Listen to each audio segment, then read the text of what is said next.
Assalamualaikum warahmatullahi wabarakatuh. Saya ucapkan kepada Tuan Haji dan juga timbalan, sahabat-sahabat sekalian. Jadi hari ini adalah giliran saya. Jadi pada hari ini tajuk yang akan kita bincangkan adalah berkaitan dengan ni tajuk dia.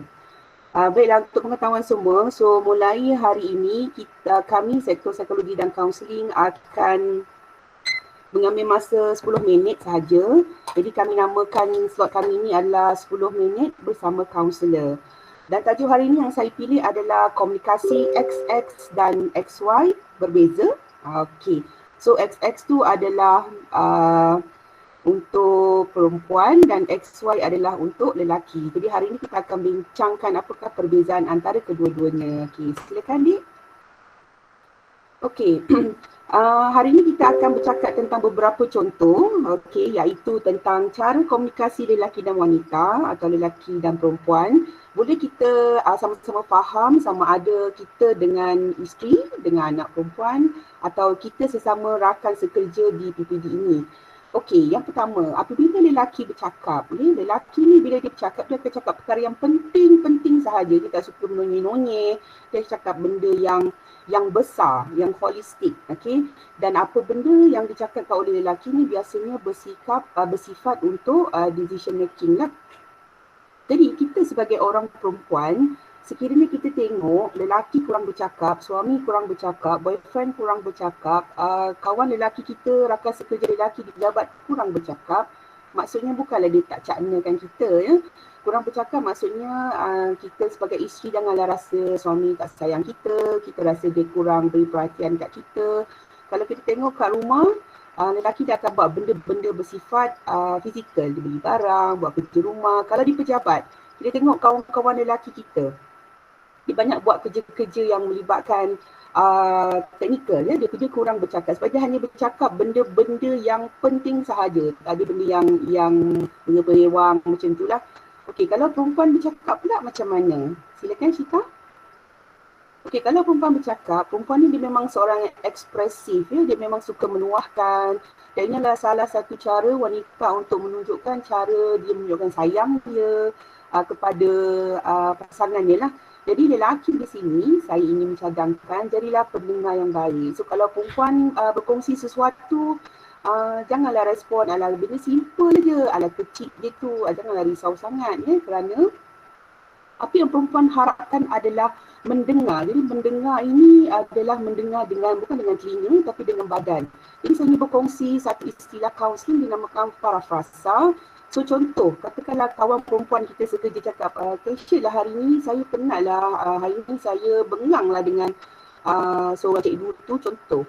Jadi apa yang kita boleh respon? Oh bengang, kau bengang macam tu. Kita ambil perkataan yang penting sahaja. Contoh kat situ ialah macam isterinya mengadu kat suami tu.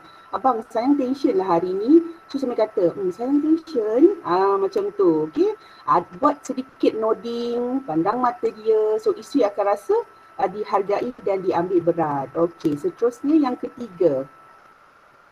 Cara lelaki menyampaikan maklumat adalah direct. Jadi kita orang perempuan tak perlu tanya banyak kali. Lelaki tak suka. Okay, contoh katakanlah isteri tanya, abang nak makan? Dia pun kata, abang dah kenyang lah yang. Tadi kan tak sarapan. Betul ke ni? Tak lapar. Betul ke tak nak ni? So sebenarnya kalau lelaki ni cara komunikasi ni, kalau dia kata tak nak tu tak nak.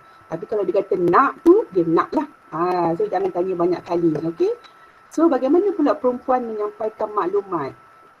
Wanita ni dia menyampaikan maklumat secara indirect.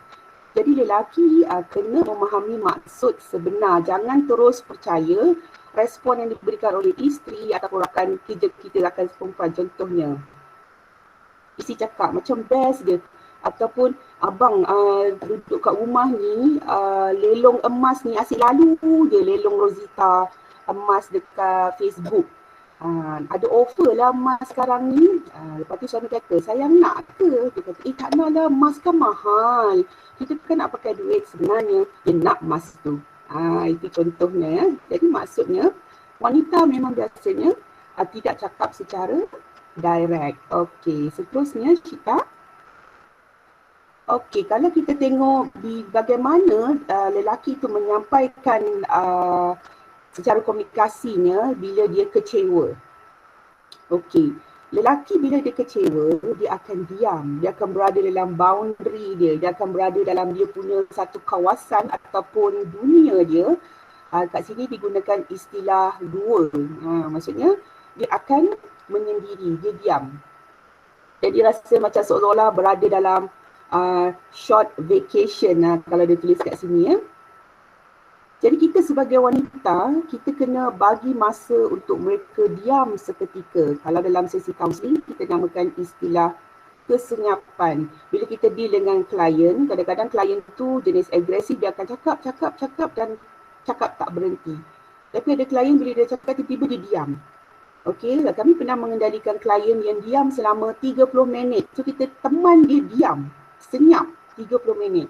Kerana ketika dia diam itu, dia sedang memproses apa yang difikirkan. Jadi wanita, bila kita tengok lelaki, suami kita ataupun kita rakan sekerja, kita tengok Cik Azam diam, selalu kan dia meriah. Contoh ya Cik Azam, boleh ya guna contoh Cik Azam? Okey, kita tengok Cik Azam diam. Kita tanya, Cik Azam ni diam, dia kenapa selalu meriah, selalu usik-usik kita, selalu bergurau senda. Tapi hari ni Cik Azam diam, dia ceritalah.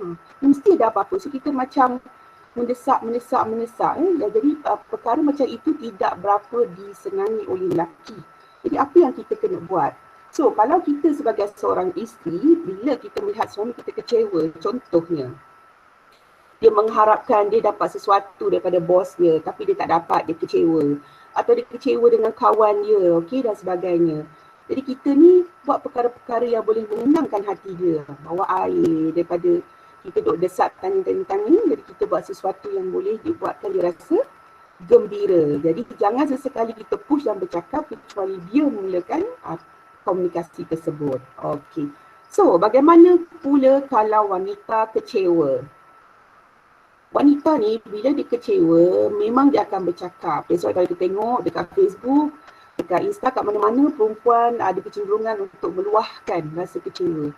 Saya jarang jumpa lelaki yang meluahkan rasa kecewa dia di Facebook, di tempat-tempat umum. Sebab dari dia dalam gua, perempuan ni dia memang dia akan explore emosi dia sendiri, apa-apa yang dia rasa.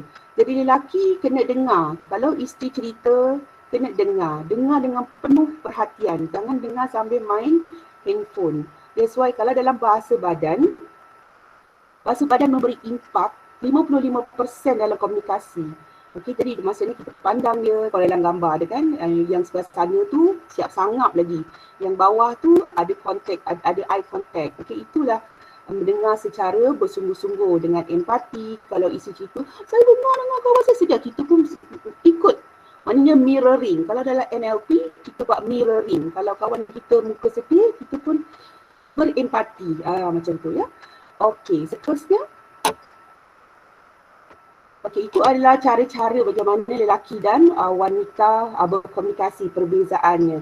Sebenarnya kesimpulan di sini, kita memang berbeza, lelaki dan wanita of course. Tetapi apa pun kita saling memerlukan, kita saling melengkapkan.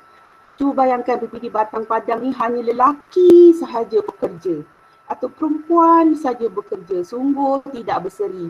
Tak ada bunga, tak ada senyum, tak ada lawa-lawa, tak ada manis-manis, lelaki aja semua.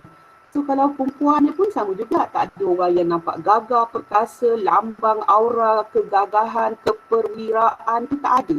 Itu maksudnya kita saling memerlukan, kita hargai perbezaan. That's why kalau kita tengok anak-anak kita, anak lelaki, anak perempuan dia berbeza. Anak perempuan dia sangat ekspresif berbanding anak lelaki. Jadi bukan maksudnya dia tak hormat kita. Jadi kita kena approach tu dengan cara yang berbeza. Mungkin kita mulakan dengan sentuhan. Ada anak perempuan ni dia suka, saya ada seorang pengetua dia kongsi dengan saya, dia dengan anak dia bertukar-tukar diary. Hari ni dia tulis, besok anak dia baca, tu cara komunikasi dia. Jadi maksudnya saya ingin berkongsi yang saya ambil tentang rahsia hati tenang. Semoga hari ini kita tenang-tenang sahaja. Kalau ditakdirkan hari ini adalah hari terakhir kita bertemu, kita maafkanlah semua orang. Pasti kita nak buat benda-benda ni semua. Kita akan hargai perbezaan, kita dah tak ada masa nak dengki-dengki dengan orang, nak perasaan buruk. Kita sentiasa fikir yang baik. Bayangkan hari ni hari terakhir, besok kita nak mati, banyak benda yang kita nak buat hari ni. Yang pertama mestilah kita yang masa yang ada ni untuk kumpul pahala, untuk minta maaf dengan orang. Jadi maksudnya hargai perbezaan, hargai kehidupan, hargai setiap detik kehidupan supaya kita sama-sama bahagia, gembira, bekerja bersama-sama. Jadi saya rasa cukup 10 minit perkongsian saya pada hari ini. Sekian, Assalamualaikum warahmatullahi wabarakatuh. Terima kasih.